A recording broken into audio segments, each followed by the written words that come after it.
What's up, grinders? It's a big day tomorrow on Fanduel. It's the Mega Slam. I think it's $1 million, $25 tournament. First gets 100K. I'm pretty excited about that. I'm still going to break down the Draftkings market. Um, Tomorrow we got a 13-game slate, and I went through the players twice. I was trying to kind of zero in on who to start and who to fade tomorrow wasn't really that obvious, but I kind of came up with the same players, just downside and all, at the end of the day. It seems like point guard has a lot of enticing plays, more than any other position. Point guard and center, actually. So if you're playing on FanDuel, tough luck. You're going to have to pick one center, and you're just going to have to go with it. Um, but DraftKings, we do have that luxury of starting two centers, which I probably will on DraftKings tomorrow. But let's just go ahead and get started. 13-game slate is kind of confusing, and I've got a pretty good idea of who I really want to zero in on tomorrow. Westbrook should be back and wearing a mask. I'm not 100% sure. This is more of an assumption, but he's playing Philly. If there's any time you can fade Westbrook, even though he is a fade at your own risk, it's Philly. He could show up and have 40 points and call it a day.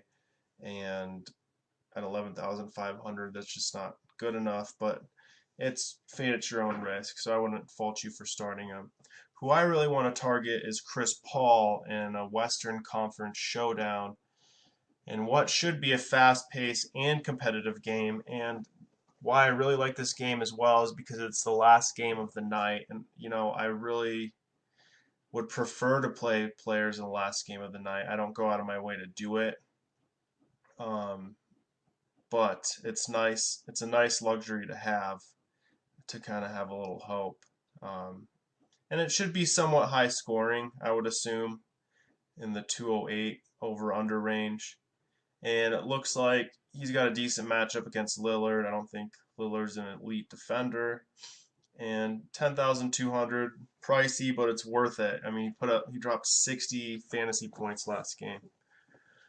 Other guy I kind of like. It looks like his price dropped after last game from 9,800 to 9,600. He's still under 10,000. I don't know how long that's going to be. I'm really tempted to kind of build around Curry. It looks like the matchup is bad, but Brandon Knight isn't there anymore.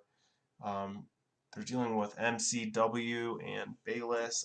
I don't remember Michael Carter Williams being an elite defender, so I don't think you should really worry about that matchup. And Curry's kind of matchup proof anyway, and the price point overrides that.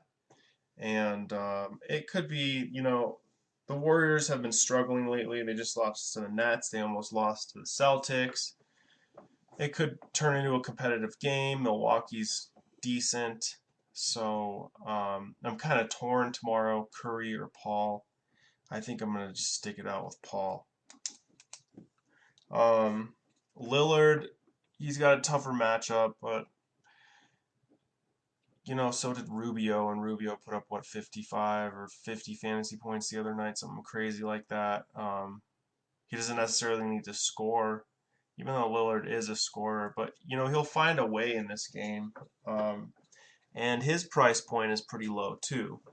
And maybe people get a little scared because Paul is an elite defender at the point guard position, or they focus on Paul and Curry and forget about Lillard, and he might be a little bit underowned, even for the price.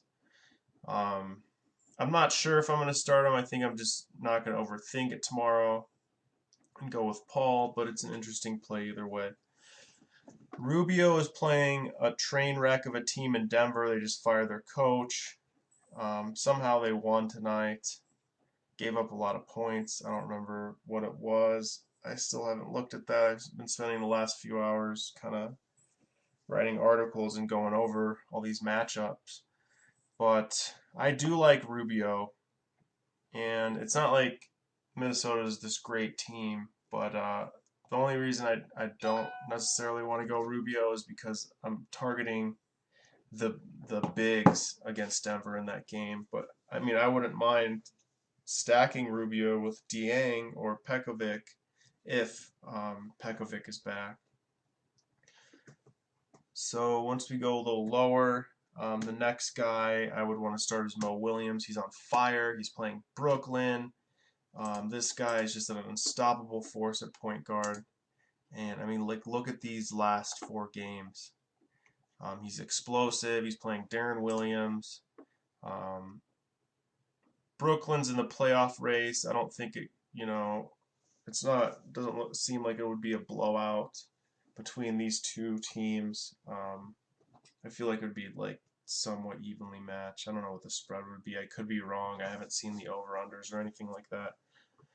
But I still like Mo Williams in a back-to-back, and his price didn't go up after tonight. So, and Darren Williams has been putting together some big games, even with Jarrett Jack back. He's kind of a riskier pick, and I prefer paying up at point guard tomorrow. But he's someone maybe you should look at. Dragic is somewhat in play playing LA.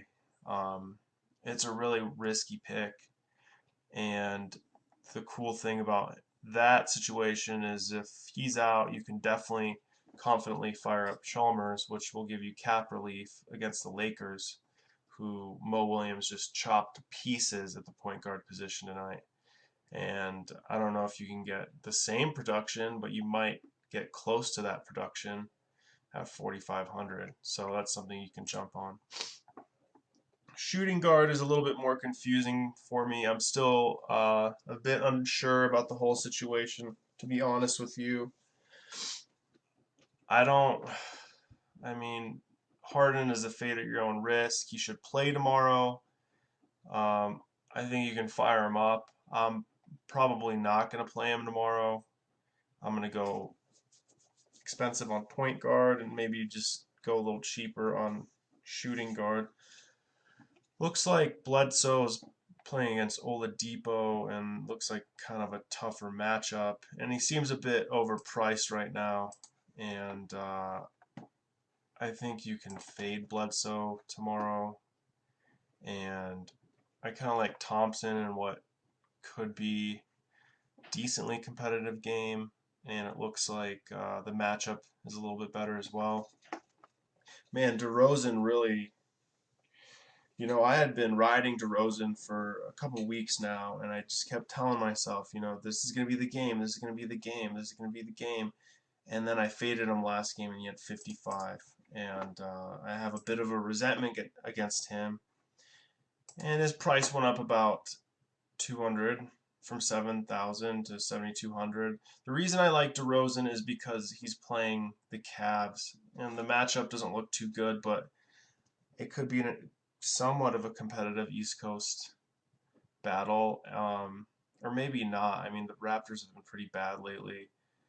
I think Cleveland will probably be favored by at least 7. I'm guessing, not 100% sure. So you might just want to fade DeRozan altogether. I do like Wade. His price is still a little low. It was under 7,000, but he's getting back in the groove. And his price is still reasonable. So the thing is about this game, I don't know what to think. I haven't seen the spread or anything I don't know what Vegas is going to think about this. I don't know if I just don't know right now. But I would want to target Whiteside. But Wade isn't a bad choice either if Dragic is out. Oladipo is just a cash play. I mean, he's consistent. 30-point guy. Oh, excuse me. He doesn't get much more than that. And I really don't see him getting much more than that in this game. If he goes off, so be it. Who I really like is Martin, whose price went down a little bit. He's playing Denver. And he sat out with an illness. But if he's back in, I'm definitely going to get him in all my Mega Slam lineups and all my Draftkings lineups as well. Gordon, interesting, but I think the Brow's coming back tomorrow, so there just really isn't any reason to start him. Joe Johnson's kind of intriguing. He gets a lot of minutes. Looks like the matchup is there for him. I don't really love that situation, but I don't really think I'm going to go out of my way to start him. But if he falls into your lineup, don't second guess, just go with it. I do like Stuckey against New York, even though he's coming off the bench. He's obviously had some huge games off the bench, so Stuckey, even though his price is kind of creeping up a bit, I could see him getting 30 in this game, and that's value. So, um, looks like Crawford and JJ Redick kind of have a tough matchup tomorrow, playing Matthews. So I don't really know if they're very safe plays. And I don't really like Lou Williams tomorrow, and then it kind of gets a little sketchy from that point on. Barton had been playing well, but he kind of dudded out tonight. I think he had 12 fantasy points. Now I'm worried about his rotation. He's coming off the bench, but I mean, for Denver to score 112 points, I think they did tonight, and Barton only had 12 fantasy points. That's a little worrisome. I don't know how the new coach is going to deal with that situation. He might just go black and white. I'm going to start these guys and not really. I'm just trying to make a name for myself a little bit and kind of audition for next year's job. So I don't want to mess with the rotation too much.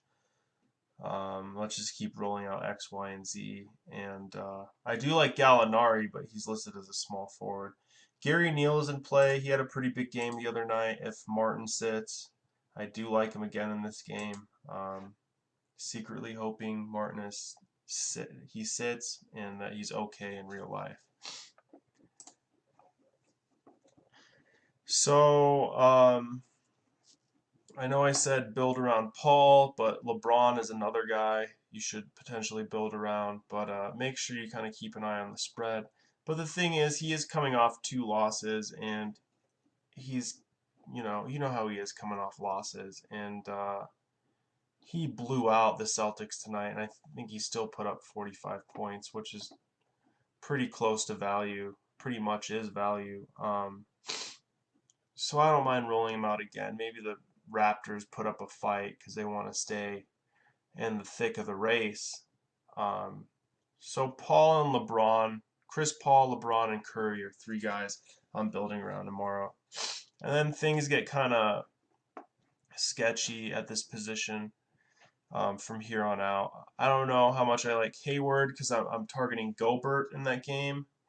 And they're both bad teams, so it could turn into like a sneaky competitive game. But if Hayward doesn't have to take it over, I don't think he will. And then Gobert is really just cleaning everything up and dominating the paint. I don't know. I don't love Hayward tomorrow.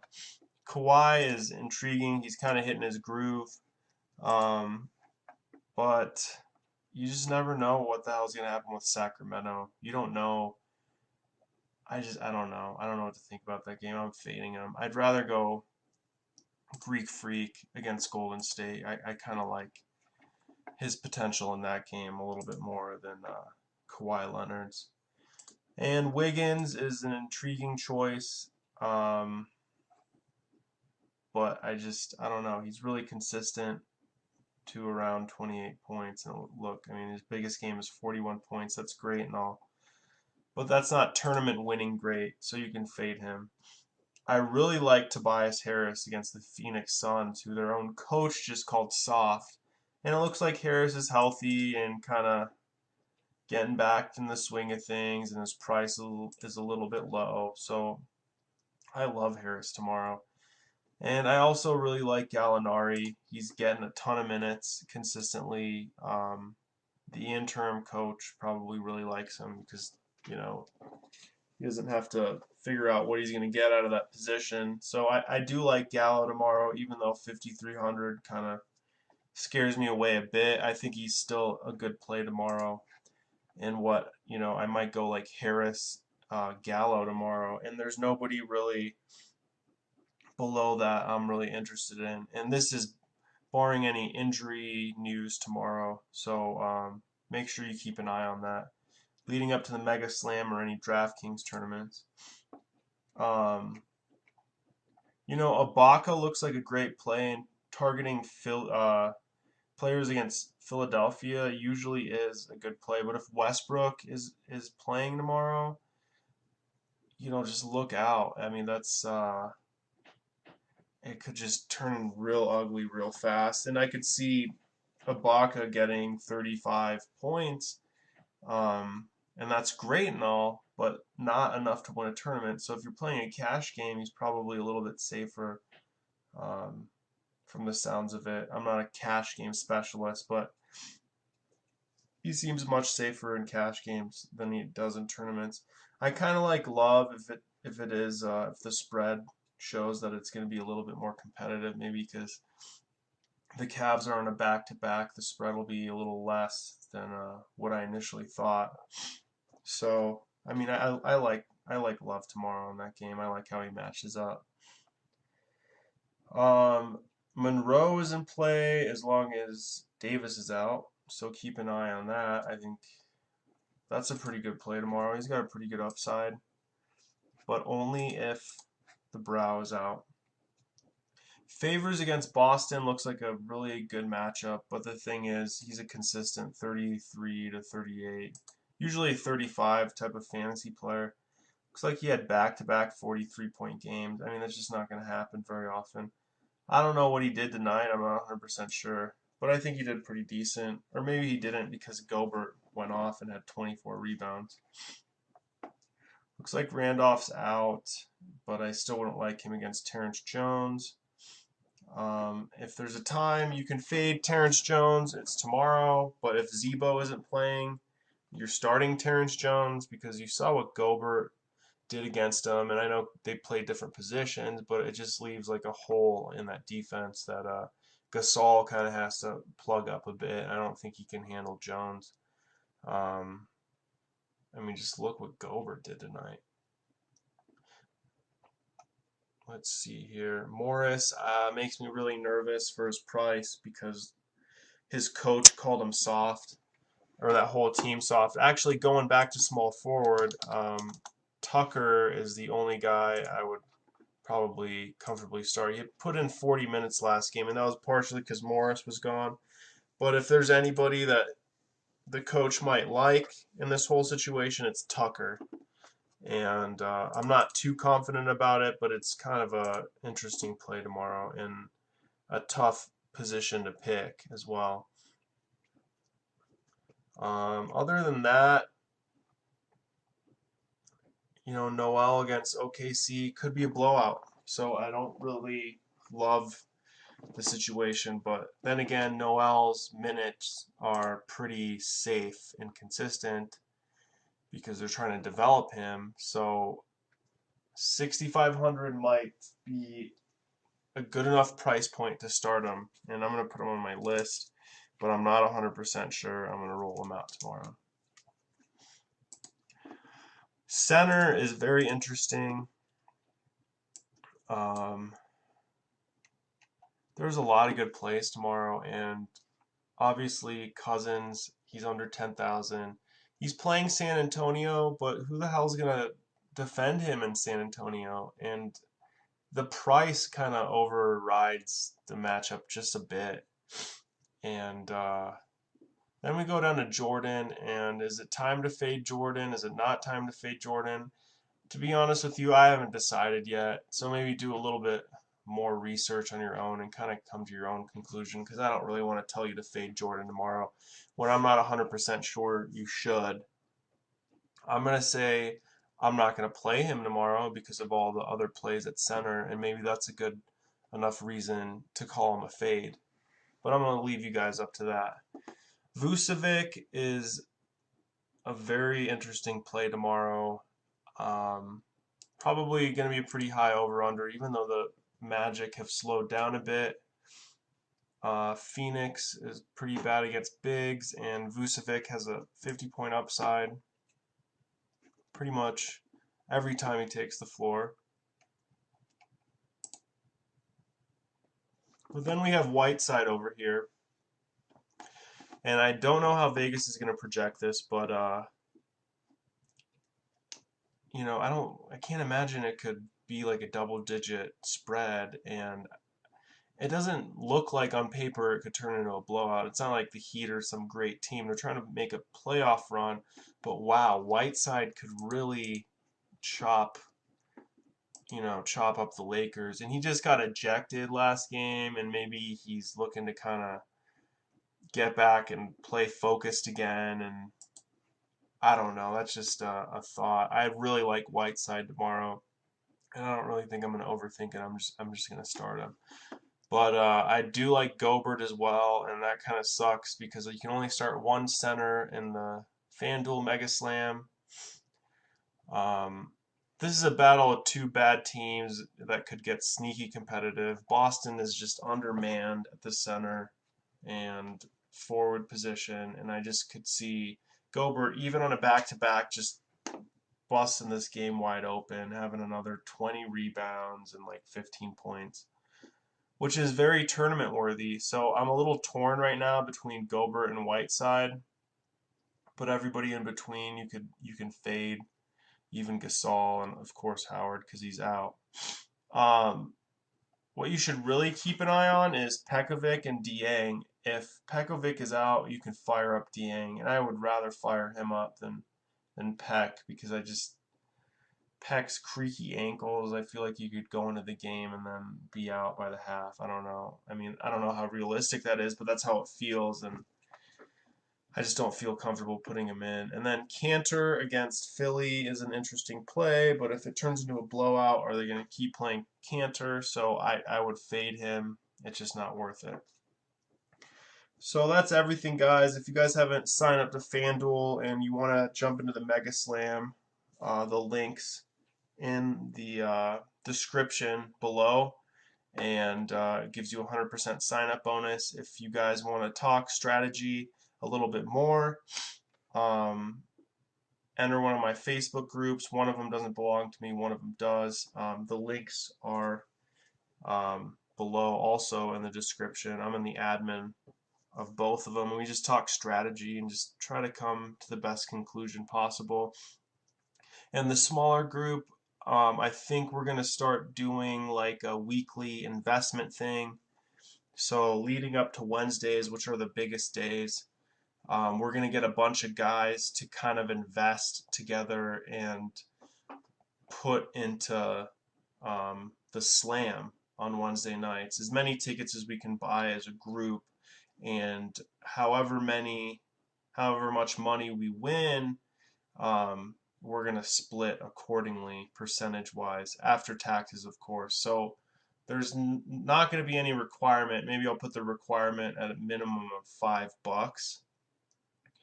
But one slam ticket is $25. So if we get 10 guys, and let's say I raise $200 and we buy 8 slam tickets, depending on what you invested,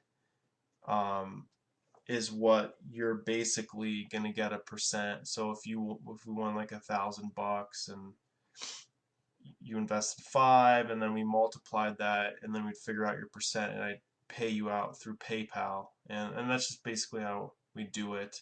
And it's gonna be all through PayPal. I'm gonna handle the money. I'm gonna keep track of everything. If you're a little worried about getting ripped off, my credibility is on the line, and I'm trying to do daily fantasy in some form, whether it's writing or winning consistently, as a day job. So credibility is a big part of being a member of the media. So if you're worried about that aspect of it, my credibility is on the line. I don't think I'd risk it for a couple slam tickets. And so yeah, if you guys are interested, join the groups. Otherwise, you guys have a very good night. Good luck tomorrow. I'm going to start setting my slam lineups right now. Otherwise, leave any questions in the comments below. Thank you, and